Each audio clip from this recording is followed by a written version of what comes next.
আজকে আবার সুদের টাকাই না মাছ নিয়েছে, এই মাছ বেচে সুদের টাকা দিয়ে তারপরে বাসা যাওয়ান লাগবো। এটাই গরিবের জীবন মামা।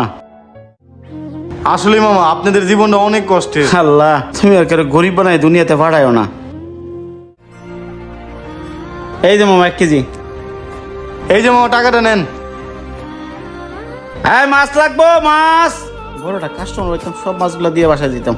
এই মাছ লাগবো, মাছ। এই মাছ লাগবো, মাছ। তাজা মাছ আছে, নদীর পাঙ্গাস আছে, কাতল আছে, নলা আছে, মাছ। দাঁড়াও, কি মাছ নামাও তো। স্যার, নদীর তীরে পাঙ্গাস আনছিলাম, এই যে একটা আছে, একদম তাজা, দেয় না এখনো লড়ে। আর 2টা কাতল আছে, আর কয়টা ঝাটকা আছে।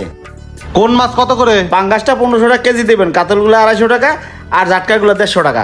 এই ভাই বাসায় গিয়ে চাটছে, মাছ যা আছে সব রেখে দাও। ও, এক কাজ করো, মাছগুলো সব মাইপে ব্যাগে তুলো।